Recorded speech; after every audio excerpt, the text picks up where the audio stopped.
Nesse vídeo eu vou explicar para vocês as cláusulas exorbitantes nos contratos administrativos, já tendo em vista a Lei 14.133, que é a nova Lei de Licitação e Contratos.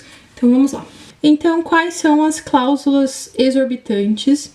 Aquelas cláusulas que a administração pública ela fica numa posição de supremacia perante ao particular, né? Então ela pode o que às vezes não teria num contrato comum. Então, quais são essas cláusulas exorbitantes? São restrições, por exemplo, à exceção do contrato não cumprido.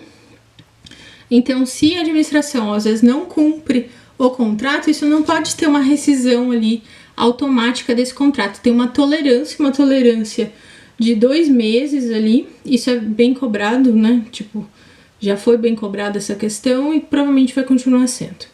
E teve alteração, às vezes eu coloco essa questão da estrelinha aqui também quando teve alteração em relação à legislação anterior. Se vocês já estavam utilizando a legislação anterior, eu coloquei em alguns pontos essa estrelinha em relação a isso, tá? Em relação às cláusulas exorbitantes, essa restrição ali ao contrato não cumprido, tem alguns detalhes a mais ali, a suspensão e a extinção. Então, se tiver extinção desse contrato, aí vai acontecer ali o ressarcimento da garantia, o recebimento dos pagamentos devidos e o pagamento dos custos de desmobilização, tá? E se tiver a suspensão, também aqui essa setinha apontando para cá, exceto ali casos de calamidade pública, grave perturbação da ordem e de guerra, né? Então aí, nesses casos, pode ter ali um não cumprimento do contrato que depois, mesmo passando os 2 meses, não vai ensejar ali uma suspensão, uma extinção desse contrato, tá? Esses pontos aqui é bom ter em consideração o que acontece depois nos casos de extinção, mas a gente também vai ver um mapa específico sobre as formas ali de extinção de contratos.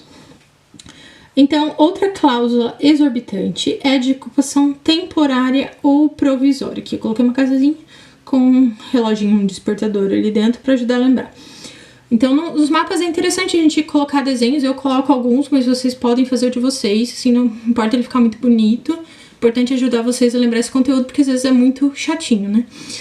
Então, a ocupação temporária e provisória acontece a ocupação de serviços essenciais para realização de serviços essenciais. A administração pública pode ocupar bens, pode solicitar pessoas, né? Ou serviços específicos, tá? Então, isso pode acontecer.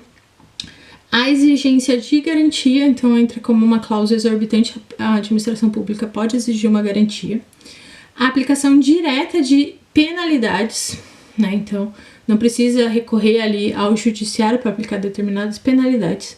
Essa aplicação direta de penalidades em decorrência ali dos contratos administrativos é um exercício do poder hierárquico muito cobrado quando se cobra poderes, tá?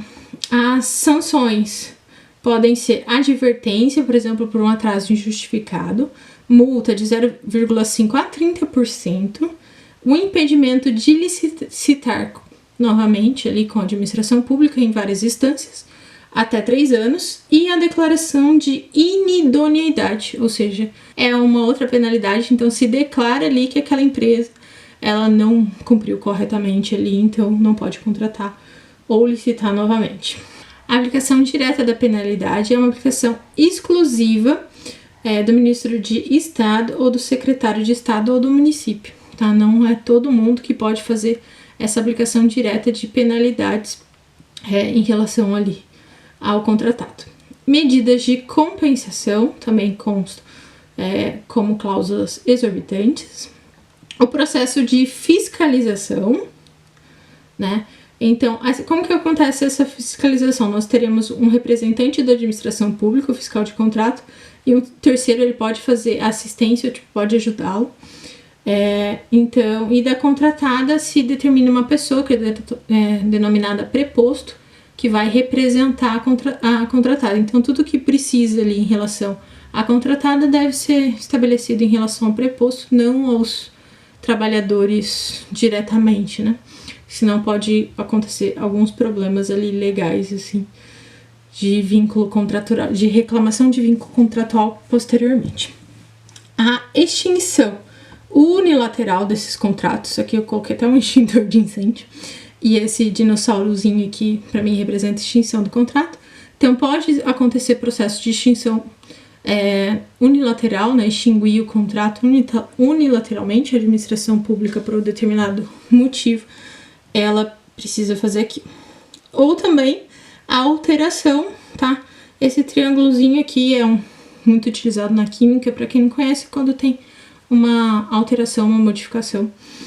Então, uma alteração unilateral, que aí o contratado ele é obrigado a aceitar alterações de quantidade, quando a alteração seja até 25% em relação a obras, serviços e compras, ou até 50% de reforma. Então, ele é obrigado, se a administração ela quer aumentar aquela quantidade ali, até isso ele é obrigado a fornecer. E quando acontece ali, obviamente, o interesse público. Então, esse mapa está disponível para download, para vocês fazerem as anotações de vocês, né, as observações de vocês, o que for começar a ser cobrado ali, o que vocês acharam que é mais interessante. Qualquer dúvida é só deixar nos comentários, ou acréscimo, sugestão ali para observações para colocar nesse mapa, também são sempre bem-vindas. Espero que tenham gostado. Vamos continuar ainda com o assunto, que provavelmente nós temos mais coisas ali sobre contratos, eu tenho mais mapas para explicar e outros sobre licitação. Então, bons estudos, te espero no próximo vídeo.